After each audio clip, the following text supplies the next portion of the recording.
Welcome to episode 3 of my podcast Understanding with me, Jonty. And today I want to continue what I was talking about in the second episode, how basically our lack of empathy for one another is leading to a lot of our problems, and how kind of the lies that the media tells us, that politicians tell us, really pit us against one another, and that this anger, this animosity, this hatred we see kind of growing in society isn't real. It's not real. If you ask most people what are their biggest concerns, it's opportunities, economic opportunities for themselves, for their children. It's educational opportunities for their kids. It's healthcare. It's housing prices. It's like cost of living. All of these things we agree on. Really, the problem is the solution, and the solutions that both parties are putting forward are often geared at dividing us and taking a very extreme stand that either doesn't address the problem or may even make it worse. The good news is we don't have to wait for politicians to really care about us, to really address the concerns that we do have in common. We don't have to wait for the media to get things right. We can do it ourselves. It's just going to require some work. And I know we're all busy with our lives. There's a reason we're in this situation. We keep hoping that if we just elect this one person, everything's going to get better, right? And the political parties just love that. They love that we rely on them to fix things, and then they just make these promises that they don't keep. So what can we do? That's what I want to talk about today, because often I talk about, I've talked to people about, well, there's a way for us to get to take a step back and to see past the hate, to see past this animosity. But then people feel like it's too big for them, that this is a problem that somebody else has to solve. We do have to wait for the politicians. We do have to wait for the media. We do have to wait for somebody bigger, more important, with more power than we have to solve this problem. And I fundamentally do not agree with that. We can solve this. We can address it. And that's what I want to talk about today. Some of the ways that we can kind of come together. I want to start kind of going back into what we talked about in the second episode, which was, we are one tribe, right? Politicians try to divide us and say, either you're Republican or Democrat, you're liberal or you're conservative. And I'm here to say that, no, we are one tribe. We have shared interests.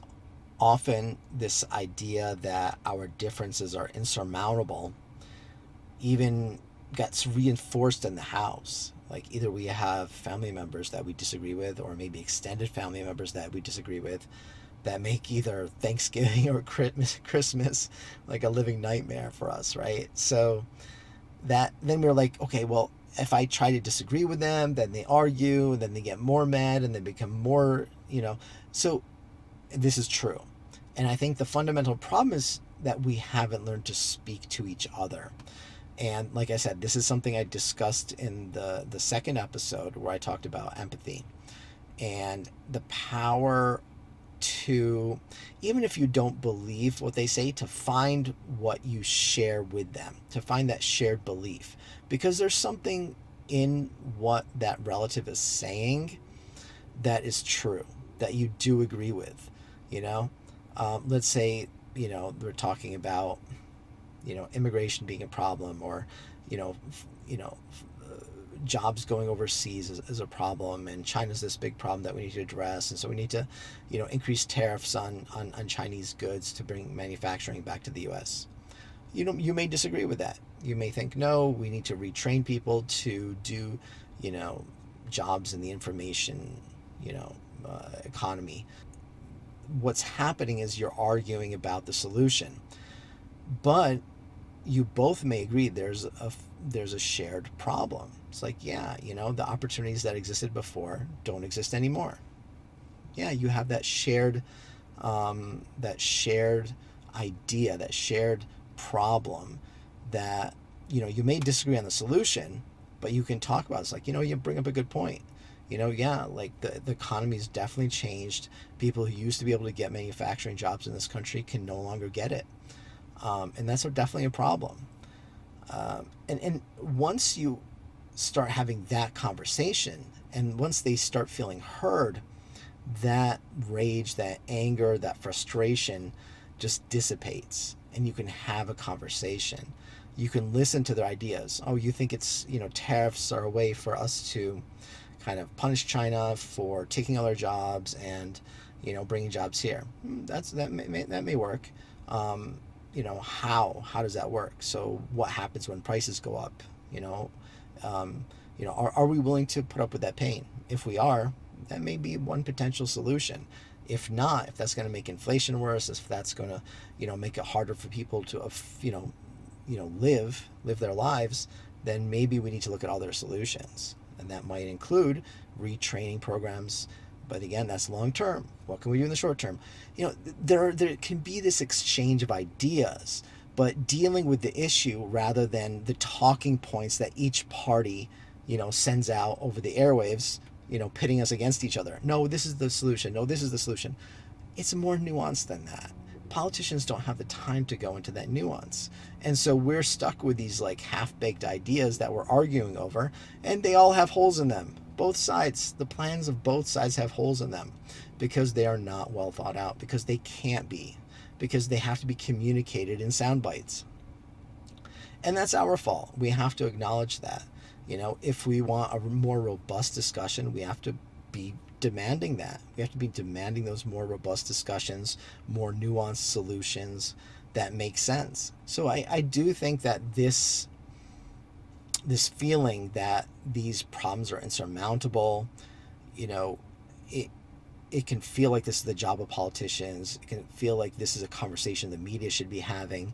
But when they're not having them, well, then we have to have them if we want to really create that better world for ourselves and our families. And getting stuck into this idea that, we're too small, we're too insignificant to put forward a solution, gets reinforced when we have these family dinners and everybody's arguing, right? But this is a tool that we can use to have a discussion instead of an argument, to take back some of that power, to get feel empowered, to feel that we do have not just a stake in this, but we have a voice in this. And once we start speaking to people who have very different political affiliations than we do, but we're able to have a conversation, that's when we start really fully realizing that, what? This isn't insurmountable. What? There are other ways. And that leads to another cycle, instead of a cycle of anger and frustration and mistrust and all these things, right? That have been built up. We start having trust. We start having confidence. We start feeling more calm and in control. And that's a much more beautiful, much more productive cycle to get into. But it requires some work on our part. And it requires some trial and error. That first time you try to have that conversation, it might work initially and then backfire. It might, initially they might get frustrated with you, or you might get frustrated with them. Keep working at it. We have family gatherings all the time. A lot of times we think by avoiding the conversation, that makes us feel more comfortable, that makes everyone feel more comfortable. But really all we're doing is we're avoiding reality.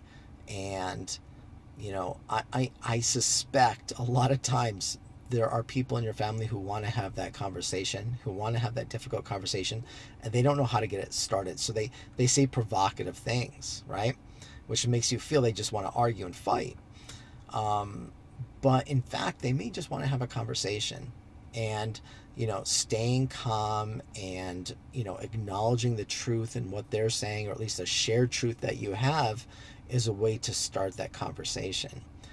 And trust me, you'll be surprised on how this not just deepens the political conversation, but even your family conversations and your family ties and bonds, because you're able to talk about difficult things. You're able to talk about deeper things, deeper issues. with these people that you are the closest people in the world to you, right? So I definitely encourage people to kind of work on that empathy within ourselves, work on that ability to see the world from another person's perspective. This is one of those examples where we can address a societal problem by addressing certain, maybe shortcomings, failings, whatever you want to say, within ourselves, certain opportunities to grow and become better. The next topic I want to talk about is debunking a myth. And the myth that we have in our society is that there are only two legitimate parties. There are only the Republicans and the Democrats. And look, I'll be the first one to admit it is a political reality that we have to deal with, but it is not an insurmountable one. Even George Washington, one of the founders of this country, strongly believed that parties were a detriment to our society, that parties would eventually divide us. It would destroy the cohesion of the country. It would lead to the government not fulfilling its responsibility to the people. Instead, political parties would serve their own interests, serve their own good at the expense of the interest and good of the people of this country.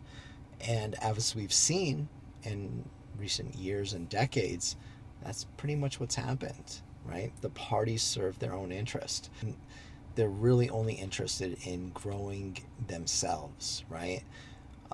They want to raise more money, they want to get more votes, and those are really the two objectives they care about. And with special interest money, lobbying money, super PACs, all these entities that kind of feed the system, feed the beast, it may seem insurmountable to overcome this. But one of the first steps we have to take is really, in our own mind, overcoming this false narrative that there are only two political parties, and it's a reality we have to deal with, because it's not. And that's not how the society was structured. It was not necessarily intended to be like this. So one of the techniques and tools that these political parties use is a type of marketing, tribal marketing. They basically say, hey, you're one of us if you think like this. You're one of us if you believe this. And it becomes this ideology. And then to reinforce this identity, they point at the other side. Man, the other side, they're the enemy. They're trying to destroy everything we stand for, everything we believe, everything we need to do to make this country a better place. And if that sounds familiar, it doesn't matter if you're Republican or Democrat, that's exactly what the other side is doing. And like it or not, that's exactly what your side is doing too. And this is the nature of tribal marketing. This is the nature of, the research that's gone into our own behavior, and people learning to hack the very nature of how we think and seek safety in the world. In identifying ourselves with a group, and in identifying an enemy and uniting us to fight that enemy. And that's fine when you're marketing Coke versus Pepsi, right? But it's not okay when you're running for political office and you're pitting one half of the country against the other half. This is a very dangerous thing. It's very destructive, and it seems that politicians and the media are really not interested in challenging this. They're interested in riding that train and until we crash and burn. And I think, as people who truly love and care about this country, who are able to see the good in all Americans, I think it's on us to really stand up and say, you know what, we're not going to be manipulated anymore. We're not going to buy into this propaganda that's being spewed at us. I see the humanity in the Republicans. I see the humanity in the Democrats. I see the good in them, and I see that we can work together to build a better country, a stronger country together. So the second myth we can debunk is this idea of publicly funded campaigns. So right now, politicians have to spend an inordinate amount of time and energy raising money for their next campaign. And this this in itself is not a bad thing, but the problem is campaigns have become so expensive, and now corporations can contribute large sums of money. We have super PACs, we have C4s, we have all these organizations that can funnel money to politicians and make their lives easier. So who do you think they're going to represent when it comes time to pass laws? Are they going to represent the average everyday person, or are they going to represent the person that corporation or that wealthy individual who's fed them tens of thousands, hundreds of thousands, maybe even millions of dollars to make their life easier? And I think that answer is obvious. They are going to represent the people who fund them. And, back in the day when we had labor unions and they were a big contributor to political campaigns, the interests of average everyday people in general was looked out for more than it is now. And, once, all these manufacturing jobs left the country and the unions were severely depleted, that money dried up and it was replaced by corporate money, by the money of wealthy individuals who wanted to have some sort of influence in the government, who wanted to, push the law in a certain direction. So I know a lot of people out there understand this, but then they ask, what can I do? We can actually do a lot. We can support candidates who push for publicly funded campaigns. That means our government will have a set budget that they give to candidates who have proven they have a certain amount of support, and then they can use that money to campaign. Campaigns can be limited in duration. Maybe they're only allowed a few weeks, maybe a month, maybe 2 months to campaign. That limits the amount of money that can be spent. That limits the amount of disproportionate control people can have over the narrative, right? So for instance, if one candidate raises twice as much money as another, well, then they're going to be able to get their voice out twice as much as the other, right?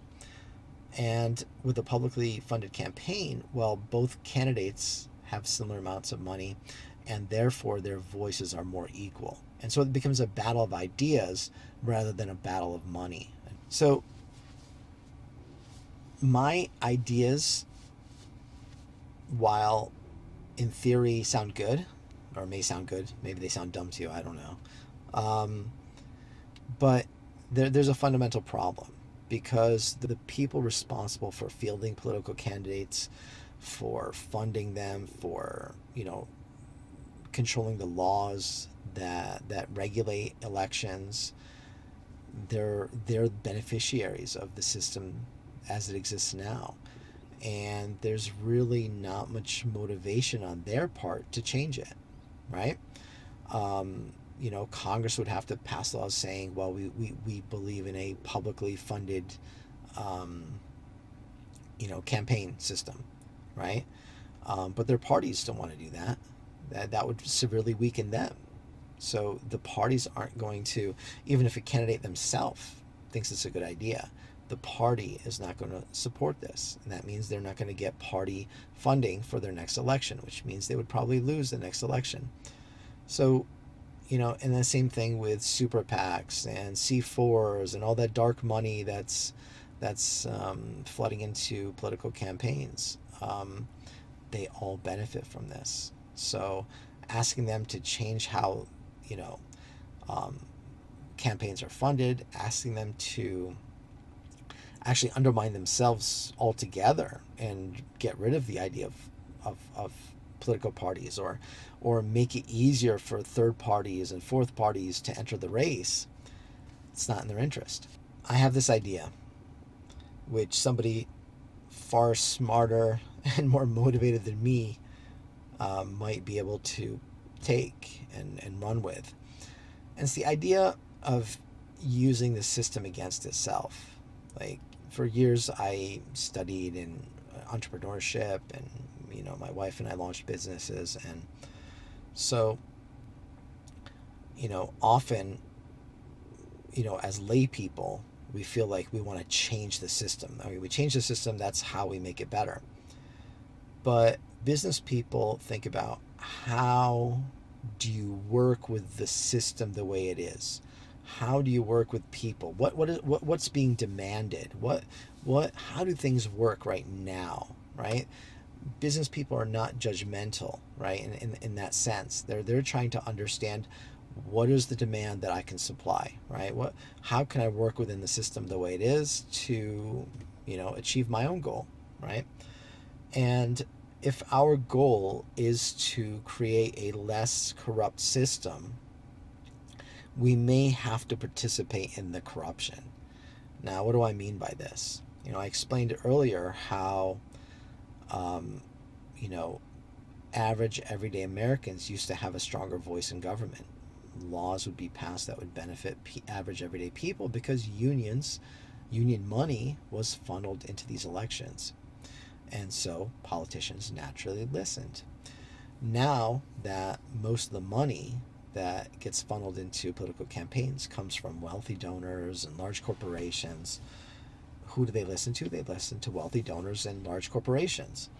So if we want to change this, then maybe the solution is funding our own super PACs. Instead of every one of us, paying union dues to a union that doesn't exist anymore, well, we pay our dues to a super PAC that represents us and our interests, the interests of everyday Americans. And like I said, this is where you would need somebody smarter than me to work on a strategy. But the strategy could be something as simple as, well, you fund candidates, offer them more than the existing super PACs do, than the existing lobbyists do, to represent our interests, to pass laws that are in the interest of average everyday Americans. And there are many things that, looking at the polls that talk about guns, that talk about education, housing, like there are shared interests across the political spectrum that politicians aren't acting on, because they don't have the people who back them. They don't benefit from those laws. They actually may be harmed by those laws. And so those laws don't get passed. Laws don't even get proposed. So what can we do? Like I said, hire some very intelligent people that have a proven track record of representing average everyday Americans, are nonpartisan, that really do want to work for everybody, and find those politicians open to that, who are willing to do the right thing, who are willing to represent not the party, but the everyday Americans, and fund those people. Or every time a candidate gets funded by a special interest, maybe an equal amount of money or more money goes to their opposing candidate. Maybe there are ways, there are strategies that people in this space would understand better than me, but strategies nonetheless that would put our interests on the table, whereas right now our interests aren't. And it's because the system is corrupt, and the people responsible for changing that system have bought into, I guess you could say, are corrupt themselves. So unfortunately, I don't like the idea of lobbying or super PACs. I do feel like these are legal forms of bribery, and I believe they have no place in American politics. But if it's a tool we can use to actually defeat those interests, put average everyday American interests on the table, I say we try it. It's worth trying. If it doesn't work, it doesn't work. But I think this might be one way forward to disrupt a corrupt system. And so what can we do? I think we can start small. Like I'm sharing these ideas not because they're something we could do tomorrow, but because if we can to motivate us to have those difficult conversations with our family members, with our friends, with our extended family, or with our community, with our neighborhood. If we can have these conversations and realize that, oh, you're a Republican, I'm a Democrat, or I'm a Republican, you're a Democrat, and we can have this conversation. We realize we do have many things in common. Yeah, we can see past the lies of a two-party system. We can see past the corruption that is caused by super PACs and lobbyists, etc. And we really do want to create a better future. Well, you know what? There are some ways we can do that. But it all starts with these conversations, and it's worth having these conversations. It's worth putting up with that short-term discomfort for the long-term benefits for ourselves, for our children, and those generations to come. So please share your thoughts. Have those conversations, share the results of those conversations, what's worked, what hasn't. Are you surprised by how little progress you're making? Are you surprised by how much progress you're making in having these conversations? And that's what I want to hear. Even from me, I want to understand how to better have these conversations. I want to understand how we can come together and work together. Maybe I also have biases that are preventing me from understanding the situation and the complexity, and I want to understand that too. That's what we're here for. I'm here to understand and grow. That's the name of the podcast. It's understanding. It doesn't mean I understand everything. It means I'm trying to understand. I'm growing, and I think that's why we're all here. We're trying to grow. We're trying to be better. We're trying to find a better way forward, where we do feel like calm, connected, in control. We do feel confident in the future of this country and in our society. Because right now it does seem like we're going in the wrong direction. And these are some of the suggestions that, either I've had insights into, or experiences or failings that I've had that have helped me understand that, there is a better way out there. So keep pushing back on me, keep sharing your ideas, keep having conversations with people. Those difficult conversations are not as difficult as you think. They really aren't. And they lead to much deeper and more meaningful relationships in the long run. So thanks again for listening. Stay tuned. Next time I will be discussing the Palestine-Israel conflict. So we're going from easy to easier, it seems. See you next time. Thanks very much. Bye.